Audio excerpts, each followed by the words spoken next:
garant de l'indépendance, de l'unité nationale et de l'intégrité territoriale, je réitère mon engagement constitutionnel de défendre la patrie jusqu'au sacrifice suprême.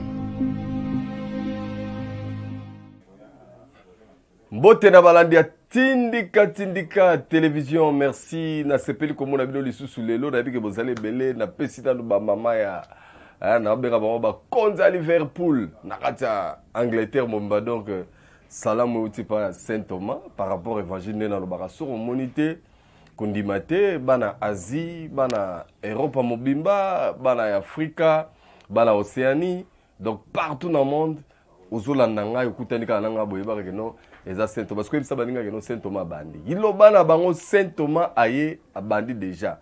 Alors comme d'habitude na sina bisaki no ke no c'est une obligation ngai na obligé bino bozala na bolingo ya Congo pe ya ba congolais, parce que on est allé devoir à domicile tant que tokolingana te tokolinga pe Congo te, ce que ozolinga makambo bongandeni po yo ozala bolingo te ni ya mboka ni ya bandeko na yo et likolo na ngoyo lukaka intérêt personnel. Alors ozolinga siko makambo bongandeni, alors po bonga to kamata dose a bolingo to tiena Congo to lingi Congo to suite deuxième dose to pesi na ba congolais. Voilà ce qui va nous permettre au moins de développer. Encore une fois, on a pesi mbote na refait qui sombe papi Kelly, donc bangonde bazo sala ke bo retrouver ngai bomo na ndenge bomo na et ça rappelle bokasi na parce que Dio d'enferro na kumisaka ba simba pena tindika banda na biso na opposition tina pouvoir vraiment batoboye soko ndimi bango te poto zo mona misala na bango, c'est que ozo comprendre makambu ozo salate ya solo lelo na kozala na mulaite, parce que biso ba congolais to na culture na biso moko to mesana nango, tout ce qui est vérité to sepelaka na biso nango te, biso to préférera masolo ya lokuta na yoki balobi kutu et donc c'est ça qui nga pena ezaki hier mutu moko bisinga bino no yoki partout bato balobono Macron ayiko Kagame pesi poison atie la fachi, donc tina bomoni Macron ayeli awa Kagame pesi ndé poison atie la fachi. Donc yoka ce niveau biso ba congolais to raisonnaka, mais ngai na eli masolo wana te, ngai na eli ba enjeu de l'air, enjeu ya communauté internationale. Ça fait un bail to ebisaki ba congolais beleke bitumba oyo to bundaka na M23 t to bundaka na communauté internationale ba ngonde bazali ba mama Rwanda na M23 bana soso batoni nzungu bato bele ba croya na bisoté, mais bolanda président français avant même banda tourner en Afrique na masolo à chaque fois qu'il aborder di kambu ya RDC au kalobi ya SRDC nek dans insécurité au kalobi non na solo na ba homologue na ngai na solo na président Félix na solo na président Kagame, mais jamais place moko c'est bien que na solo na ba konza M23. C'est pour vous dire tout simplement que à moins que congolais moko amitia na état ya sceptique a boya ne makambutu, donc véritable mutu oyo aza ko représenter M23 dans le monde partout, les solo M23 sont beti mutaya ko représenter bango, il s'appelle tout simplement Paul Kagame. Alors Paul Kagame avec M23, est-ce que bazaba création to ba invention ya président Fachi et le s'appelle sera les sous ezali que Kagame otaki ko sala conférence de presse, parce que mikolo boye ba ke Kagame a ram tumoko, donc mythe alobarate alobara pamba te agisara la kuzu, mais à travers Fachi déployer na pouvoir Kagame a commis ba conférence de presse pamba biloba pamba à travers makambi ya RDC. Mais le c'est qui makasi za ga lobi boy Kagame lobi ba congolais olebo silikela M23 olebo silikela Kagame faut bo silikela ne Fachi. Alors et ça linga bien fort. Bonsoir ma communauté congolaise. Ah ouais, ça pas na bino na All Nation Store et pas ya maître Seti.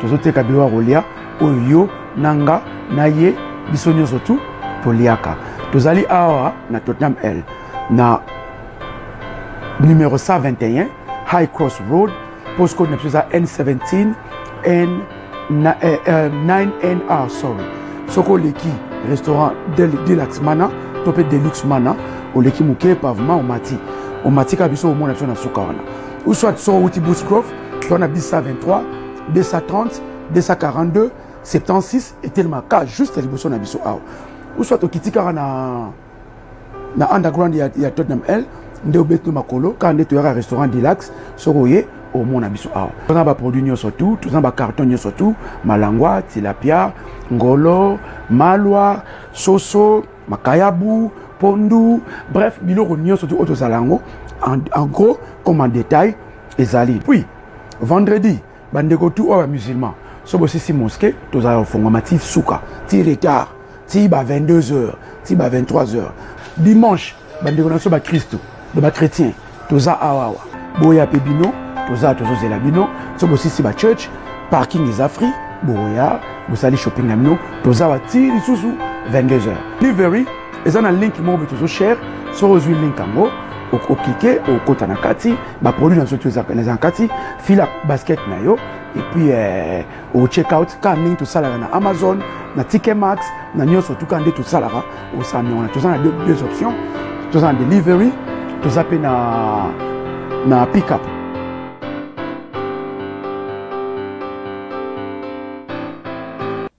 Parce que ce qui Kagame a remis à niveau à c'est que Fatia Zosa Kagame, maman n'a pas si mais yo nanga ibiso ba congolais. Moi il faut comprendre en exact. Parce que biso tout fonctionnera par rapport à ba ignorance na biso ngo etambusaka biso. To ba ignora mais to boulene tu te biso na katia ko boulene tu te biana. To fabriquer makambo selo ki biso. Mais mukolo lika mumto a sentir danger na pota ozana motema na e. Paul Kagame lobi ye aza kokotela ba rwandophone bazaka na Congo puisque baza menacé bon éviter ceux qui ba pesa qui procuration à côté la ba tuti oyo ba mibenga ba tuti congolais au moment où na monde entier ba tuti bana ba payer belé na ba en Afrique par exemple boyebi peut-être ba tubele ba raté ba tuti normalement baza ba nilotique et ba nilotique tout trouver on va payer belé et c'est qui ça kanga ita no ba benga bango ba minorité mais neni ba ba minorité okuta bango na nord Kivu na sud Kivu na province orientale plus particulièrement na Ituri okuta ba tuti baza wana ba belé okuta ba tuti baza na nord Kivu okuta ba tuti baza na ba Bukavu na ba Uvira na ba Minembo na wana ba Bukavu do ba tonda kuna we na nord Kivu na Masisi ba tondi wana. Mais comment bato baza minorité? C'est combien bato ba minorité? Ba komi ko senga terre na kati ya RDC, pays na biso. Au moment où ceux qui bango ba sentir que bango ba minorité par rapport à ba tribu to ba bikolo ezalaka na Congo. À quoi bo ba senga mabele? Objectif na ngaki mususu. Ya on na fongola ba congolais lisusu misu lelo ke ceux qui ont tarando to moko raisonner neti Kagame azana besoin ya nord Kivu na sud Kivu. Tona ba retour na ba Munagana na ba Kichanga. Ozo raisonner une erreur Kagame zo visende ko diriger RDC mumba même temps ça là obstacle na minute yo comme on est Félix Tshisekedi makelele ya Félix ya ko tambolaka partout soit tambola bi nous sommes agressés par les Rwanda à travers son mouvement du M23 nde bandi ko changer ba dirigeant ebelé na monde ba propos bon comme on a ba débat dans ba parlement européen ba député européen ba ngolo ba que non en tout cas makamozo le kana est ezali Rwanda azasi. Avant, ça ne se disait pas. Et le lobby Macron, par contre, déplace notre RDC et Maramongo Boy, Tolandelango. Mais qui est derrière Rwanda? Est-ce que Bisso Toza d'abord, Bisso Congolais de Tolaraboy, Toza les tout premiers pays francophones? Parce que tous les Guinéens ont un français nebelé. Bisso que tout le français, on a pas pays francophone et Arabiso. Mais Bota la montée mamabé à français, Balakisi Bissongo, il y a kolukate ya kolokotate mais balaxi biso ngona mo ndeba lobaka document bo me alo kapena na moyi bakamati secrétariat général ya francophonie ba pesina Louise Mushikiwabo oyo aza rwandaise tuti or Paul Kagame tango azui pouvoir na Rwanda abolir francophonie aboy français ezala la langue officielle na kati ya Rwanda ya memi anglais nde comme langue officielle mais paradoxe ya histoire tout le bango buzo bato sentiment na éviter et le roni nango Kagame promettra penam Macron a comme à niveau que Azwa Louise Mushikiwabo a dirigé francophonie institution na munene et likolo nango ça c'est le mandat moko Kagame so batseli sous deuxième mandat mais pendant gaza anglophone et justement parce que ba français secret bimi donc bazwa ba rwandais ba kengela bango ba biloko na bango total na Mozambique bango doit ça la sécurité et en contrepartie faut bango bazwa ba diriger OIF nini na biso ya francophonie et basala ki biloko na bango zaki likopa moko ya banda kala parce que lelo mbanga ebele ba congolais ebele ba tchaka soki Fayulu alekaki président na RDC moni masolo tobeta ya babundaga na mbeleza masolo moko trop tard ba rwandais si ba occupa ba vandi ça c'est-à-dire que bazata na mto déranger ba d'abord lui-même Fayulu alaki ne par procuration azaki ne président teko ya aya osala 5 ans rien ya azaki ne ko osala 2 ans hein donc ba kolo plan il y a balkanisation normalement ba créer ba leader moko fabriquer le roi ba Moïse Katumbi tanaka zana mwasini tuti bangonde bazana ba idée vraiment ya balongola parti ya mabele na biso ba nexa na Rwanda mais ce qu'on a minute comme trop tard parce que heureusement pour nous Dieu est au contrôle tozana mu kwantombolo maintenant qu'est-ce que le Congo gagne na visite ya Emmanuel Macron ngai personnellement na niveau nanga Macron est le moko ta reporter biso ba congolais mais au moins pour tikala na ba relation bilatérale entre ba état ndenge zalaka kaka si dans ce cadre là je peux comprendre que kokine ko yape ko sala ba traité ba accord bilatéral ainsi de suite là je suis d'accord mais congolais o micha na mutu na yo que un jour ba rwandais et pardon ba français ba américain ba allemand ba anglais ba koya po ba bundela biso apona ko benga na ba rwandais na mboka na biso. En tout cas, toujours les salaires, sur réfléchir ndengwana. Batu ba benga na ba Rwandais, batu ba benga na ba M23, batu ba benga na benemi ya Congo, ezali ngai na yo. Et ngala yo poto comme na niveau ko ressurer le Rwanda, ezali tout simplement photo lingana. Il faut to lingamboka na biso. Ya ngonde ko permettre biso to ressurer. Donc, président français nenga zotambolana, azotambolana kaka na ba discours to benga ka les discours ya ba bonnes intentions. Mais sur le plan pratique, il y a pas agir. Et il y a un moment analyse na salaka kalake. Nous avons un président qui prépare la guerre parce que celui qui veut la paix prépare la guerre. Et guerre obiso toko ke na na nyamu nyamute, na sentimate, na ndenge imer no ezotindate. Derrière moi bi ke to na ba soldat pena ya malonga te parce que toza tellement infiltré. Ce que on tinda biso to banda guerre. Toko banda guerre. Mais guerre on to sala on a sentiment na yo. Une fois bango balongi biso na guerre rona yo terbeso lo bana biso ke to échoué ndenge na monaka ba congolais moko bikolo utaka ko le kara ba sepelaka ke M23 ezu goma ta ba moni ke egoma ngo bazwi na bango te ba sidiki makasi yo poza parmi autres bazela ba sidika parce que olala ko lotaka M23 zo M23 baza ba soda baza ba rebelle baza ba criminel baza ba terroriste baza ba assassin ba uta na FDL ba uta na CNDP ba uta na PPRD na FCC bango na M23 bosiko bino moko bo calculer depuis 97 itile partout ba leka ba dirigeant et là on est développé o ya ko refe bango ba ya sikoyo alors longola biloko michaka yo moko na mutu o tambola kanango o kanisaka. Moi je suis pas venu forcer à tout le monde d'aimer Félix Tshisekedi, ça vraiment je peux vous rassurer. Jamais je ne peux vous imposer à aimer Tshisekedi par la force pendant que yo lingaka na oyete. Mais il y a quelque chose que tu seras convaincu même toi-même.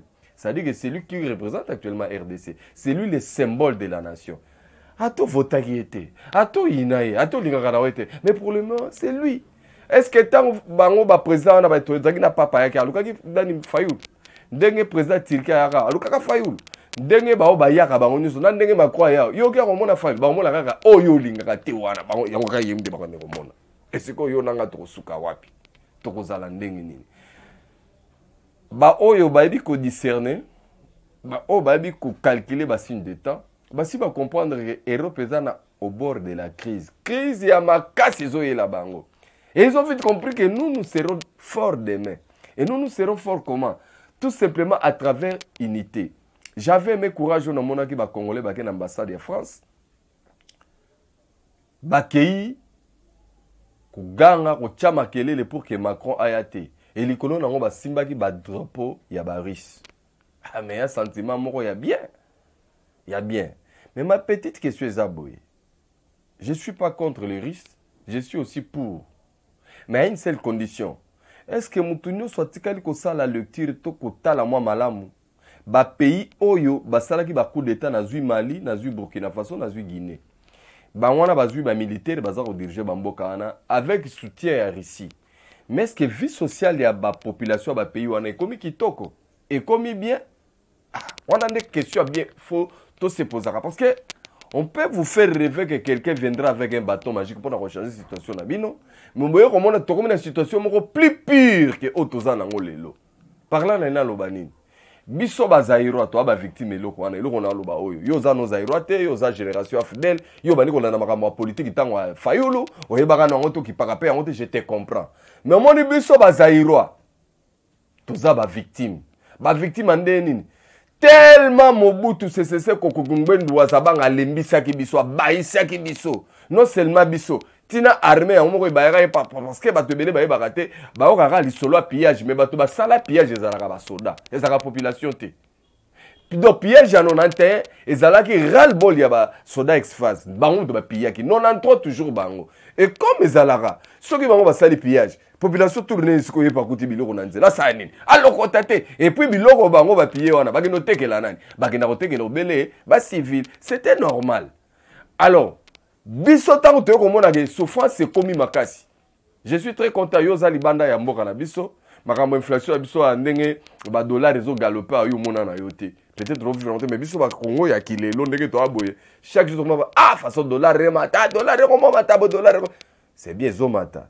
Mais komata ya biso eleki biso bazairo komata biso dollar elekaki parce que biso tosomba ba mikate moko na 1 million tosomba lipa moko 1 million d'ailleurs Mobutu do président moko to inaki mais dis-moi ça la biso eloko moko ya bien biso tout bazairo comme ça biso ba millionnaire ya ba mpiakere sikoyo wa millionnaire même mpiakere parce que pourquoi on est comme qui pendant que non moni ba pauvre ba beta misolo ya million ba mvoma ba beta masolo ya milliard mais million wana tellement kambisa vani na coin amatisi dollar eza na to ya tour tango toza na to ya midi to na to ya pourquoi donc ezo mata tellement que na ye moko Mobutu abeli liboma ya kosalela biso ba planche à billets akombaki tina niveau kosalela biso les tout derniers billets avant baya ko sala nouveau Zaïre aki ko produire biso billet à 5 millions. Billet à 5 millions, billet on a. Et l'IA maka mouke mais yaki kozala démonétiser. Zairo pesa gango kombo Donabeja. Là je rentre dans l'histoire pour bato ba comprendre. Alors Zairo à époque wana lembagi Mobutu vi ba pillage ba chômage comme ba belé ba parents belé mi piku ba papa belé nenge bomoni le loa ti ba koma ba umba basi tout simplement yaki na force na ba onte temps ba compagnie nyo so ba piller na ba limité. Ce que papa komi ne ko dépendre maman mtate kaka. Papa komi yuma papa komi donc muto tinate a komi sans importance talaka donc ba komi na niveau que non papa penda ba yo sema maman ba yo sema bon papa abizela maman ya donc papa a komi incapable penza ya ko honorer engagement na en tant que papa. Est-ce qu'on a colère wana nde ba congolais nyo so ba ki ko sibika ba zairo de l'époque et rébellion yafde les bandits toki ke Kabila mutaza kuna. Aucun Congolais n'a eu le temps de réfléchir que totalement nous aura désiré Kabila ni les alliés. Biso tous souhaitons que Mobutu a kende Kabila ya parce que tout ça que bazo ya ko libérer biso. Donc on était fiers. Toi qui ne sengofort ya libération donc Mobutu soit que to comme libre Kabila ya changer makambu to koma bien. Et lelo libération tozelaki pa Kabila ko bela biso prison et ko bela biso ba cimetière ko makila etangaka lokola robinet na este et katana soute ti lelo ndenge tolo babo. Donc depuis 97 Kabila ya ti lelo makila ya congolais etangaka nango kaka. Donc tokanisa ki tokozala libérer mais to se retrouver toza sikoyo na ba prison sikoyo ya makambo ebele mbala moko ya wana pe kaka nzeto ba matelaka yango ba kitelaka. Donc le même AFDEL yewana lelo abongani akomi M23. Bon, peut-être au sepelaki na Tshisekedi te. Mais rêve nous zaki que M23 ya. Oui, M23 sera ye.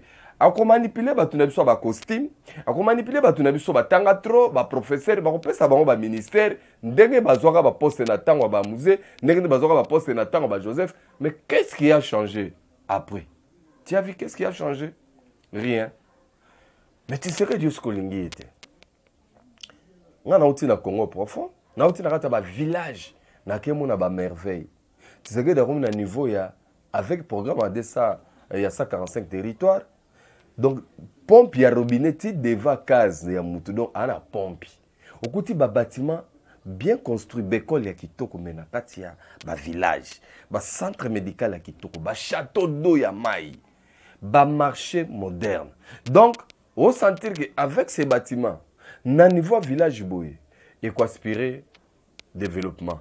Et l'icolo nango bazo bâtir la bango ba photovoltaïque, donc ba panneau solaire pour que l'obi nango bazala alimenter. Voilà au moins quelqu'un qui a des bons projets, qui pense à la base. Parce que programme où il y a développement 145 territoires, ce qui est reçu et qu'on booster l'économie na base, na ba village, et puis et qu'on soungambala moko que exode rural est diminué. Ba centre-ville. Et ce qui les sous ba bakisi, banzela autobengara des déserts agricoles, de façon que ceux qui moutaloni milona na ba village. Azana facilité ya kubimisa biloko wana na ba centre urbain pour couler yango, ça va aussi booster le développement. Voilà quelqu'un à qui on peut faire confiance. Mais bazo faire rêver yo rebelle moko boy. Eh papa. Mais la ma ya piola la pongi. Tala marambo nzamba na plan na e landela yango. Ya onengana lobake ata bogi John Biden azoya, ata bogi Poutine azoya, ata bogi Chiping azoya. O nani nani. Et non pas une solution pour nous. La solution, il y a makambu na biso et ko ute pa na biso moko à travers bolingo tozala nango ya Congo na ya ba congolais. Et ça très important na lobelo kwana pour batebele balongola rêve ba kanisa. Maintenant, qu'est-ce que nous faisons chez nous? Nous faisons chez nous ce qu'on appelle préparation de la guerre. Et pour y parvenir, il faut qu'on aille d'abord na ba soda bazala ba patriote. Ba soda bazala ba commerçante, ba soda bazala bazoela ba ki pour basala sécurité ba komi ko la ba carré minier général a komi libumu vimbier azasuna même moyen ça la marche il y a 10 mètres zate et misusu bazaja ba AGKI. Il faut 1 ko rajeunir armée, 2 ko équiper yango, 3 ko former ba soda yasika n'esprit ya bazala na bolingo ya Congo na ba congolais pour que bazoya ndeko défendre mboka na bango. Parce que basodo bato na bango lelo, il suffit ba promettre des lingots d'or. Alors c'est des commandants, c'est des bien qui vendent na soki wapi. Donc ce ne sont pas des gens qui étaient venus pour nous protéger, mais baki bato baki ba déstabiliser mboka na biso, ba déshonorer armée na biso, ba déshonorer ba service na biso sécurité, et c'était fait à dessein. Voilà pourquoi on a dit qu'on peut savoir espoir que Talela Nzambe, Zala na bolingo ya Congo, soutien total na FARDC, soutien total na ba institution na biso. Des solutions économiques. Moi, j'allais préférer même Bolandara au gouvernement Eloba.